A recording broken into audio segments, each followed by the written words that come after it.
Merci, bonjour à toutes et à tous. Ali Amral, président du collectif Harkis des Alpes-Maritimes, adjoint au maire de la ville de Grasse et membre du conseil d'administration de l'ONAC des Alpes-Maritimes. Moi, je fais vite fait une analyse de ce qui a été dit. On ne peut que cautionner que ce soit le président de la République qui dépose cette loi avec le vote de tous les députés et sénateurs élus. Et je pense que l'unité se fera automatiquement au niveau du monde combattant et des associations de harkis patriotiques. On ne peut que cautionner ça. Après, comme disait monsieur l'avocat, ils ont quand même eu un mandat. S'il faut attendre les derniers mois pour proposer cette loi, il faut la faire maintenant. Parce que nous ne savons pas ce que l'avenir nous prédit concernant le futur président de la République. Il est hors de question d'attendre encore un autre mandat pour revenir se voir et encore débattre de ce sujet-là. Je pense que c'est de suite et maintenant.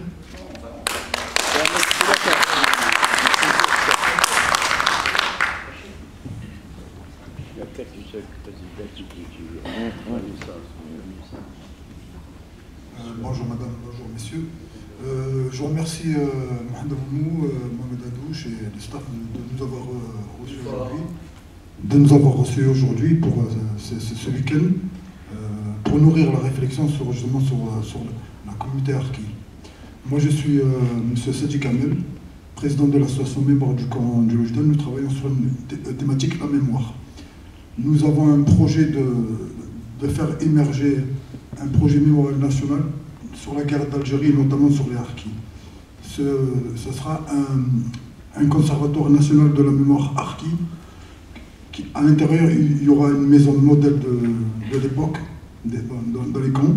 Il y aura un musée, il y aura un pôle culturel et un parcours de mémoire. Cela va permettre de déconstruire les idéologies, les mythes, les idées reçues faites les uns sur les autres, afin de pacifier les esprits. Merci.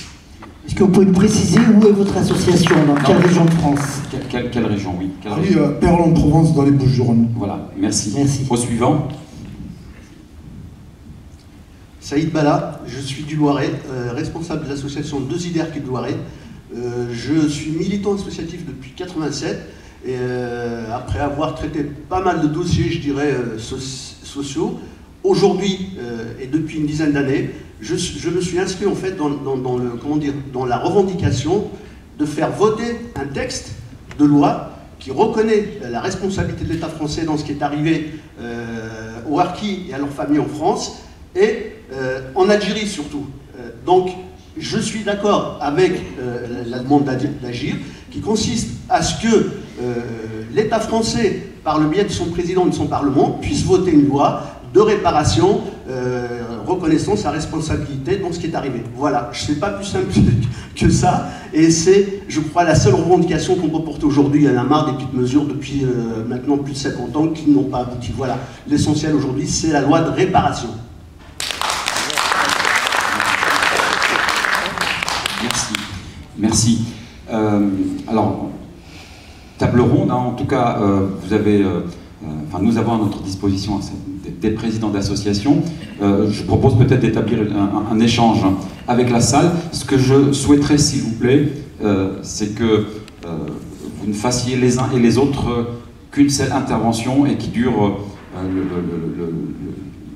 le temps le plus court pour apporter éventuellement des réponses ou en tout cas des avis des uns et des autres.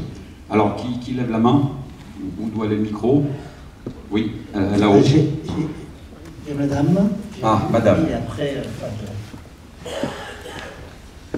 Zora Bengara, je suis d'Agir. Moi, je n'ai pas pu répondre tout à l'heure à l'avocat qui disait que la communauté harki est divisée.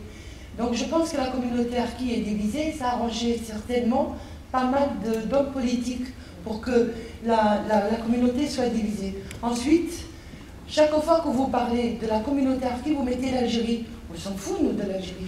On parle de nous ici en France. Oui. Moi, ce qui se passe en Algérie, ça ne me concerne pas. Oui. Mon père a choisi la France, je suis française. Le problème qu'on a, c'est la communauté en France, pas l'Algérie, je m'en fous de ça. Très bien, merci. Alors, je propose que les trois intervenants, dans un deuxième temps, on va répondre donc, que chacun d'entre eux nous apporte un témoignage de leur vécu sur le terrain. Est-ce que cette unité s'exerce ou au contraire les conflits d'ordre divers existent réellement? Alors, et quelles solutions ils ont apportées sur le terrain pour essayer de clarifier et d'unifier un petit peu tout cela? Oui, de toute façon, c'est très bien, aussi bien, quelles que soient les associations du monde combattant patriotique ou autres, il y a toujours des divergences. Les hommes politiques eux-mêmes ne sont pas d'accord. Les partis politiques, dans le même parti, vous avez plusieurs personnes qui sont candidates, on le voit bien pour les primaires prochaines, de chaque parti politique. Des désaccords, il y en aura toujours. Et la communauté harki, comme la communauté pied noir, il y a toujours eu des divergences. Tout le monde veut être président national. L'intérêt de tous, c'est de se retrouver autour d'une vraie loi portée par les associations ou le président de la République. C'est ce qui fera faire la force de tous. Après les divergences de chacun, moi je pense que quand on se... Non, mais dans votre région précisément, dans notre région, comment avez-vous géré Nous, l'avantage dans les Alpes-Maritimes, c'est que moi je fédère déjà 5 associations. Sur les 7, 2 ne sont pas d'accord avec le travail qu'on fait, ou alors elles travaillent seules dans leur commune, pour leur commune et leurs adhérents. Mais nous, on a réussi quand même depuis une dizaine d'années avec notre collectif à fédérer quand même 5 associations. Il y a un travail de fait depuis très très longtemps. On fait de plus en plus de travail de mémoire. Vous avez bien vu l'exposition, comme je vous le disais hier, et l'intervention que nous faisons, M. Sévi et moi-même, avec d'autres personnes, dans les lycées et les collèges. Tout ça, c'est un travail qui est reconnu par l'administration préfectorale et le service de l'ONAC, ainsi que les élus. J'ai la chance d'être élu. C'est important comme d'autres enfants et petits-enfants. Je rappelle qu'on est quand même 9 enfants et petits-enfants de harki dans les Alpes-Maritimes à être élus dans les différentes communes, de droite comme de gauche. Chacun a ses divergences politiques. L'intérêt, c'est que quand nous faisons des manifestations pour la communauté et montrer ce que nous savons faire, on se retrouve. À ce moment-là, il y a l'union. Là, il y a une union. Très bien. Merci. Brièvement, s'il te plaît, Saïd. Il est évident qu'il y a toujours des divergences, il l'a rappelé brièvement, je suis d'accord avec lui. Alors moi j'ai peut-être la chance dans mon département d'avoir une communauté qui n'est pas nombreuse, ce qui fait qu'au départ il y avait 3 associations, aujourd'hui il n'y en a plus qu'une seule, donc celle que je représente. Alors pourquoi il n'y en a plus qu'une seule? C'est pas la peine de se faire la guerre tous les jours entre associations pour dire je suis meilleur que toi, etc. Non, la seule façon de le faire, c'est de faire du boulot sur le terrain.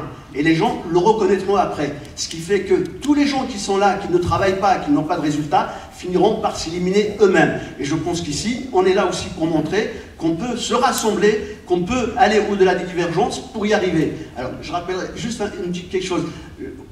En ce qui me concerne, quand je vous parle d'Algérie, simplement c'est pour faire reconnaître la responsabilité de l'État français de ce qui est arrivé là-bas. L'Algérie, pour moi, c'est un pays indépendant. Ils font ce qu'ils veulent, je ne me mêle pas de leurs relations, j'y critique pas, etc. Peut-être qu'un jour ou l'autre, effectivement, on finira par se retrouver. Il faut avoir ça en ligne de mire, point barre. Merci. Non. Je voulais faire juste un préambule. C'est que le programmiste et moi-même, nous avons rencontré Benjamin Soro, justement, puisque le président de la République a fait un discours du monde sur le devoir de mémoire. Notre projet va dans ce sens-là. Nous l'avons présenté à Paris, le projet mémorial. Il a été cité dans son rapport. Aujourd'hui, nous attendons un geste fort de la part du président, justement, pour ce devoir de mémoire. Voilà. Nous avons un projet à nous soumettre. Voilà. Merci. Alors, vous le comprendrez.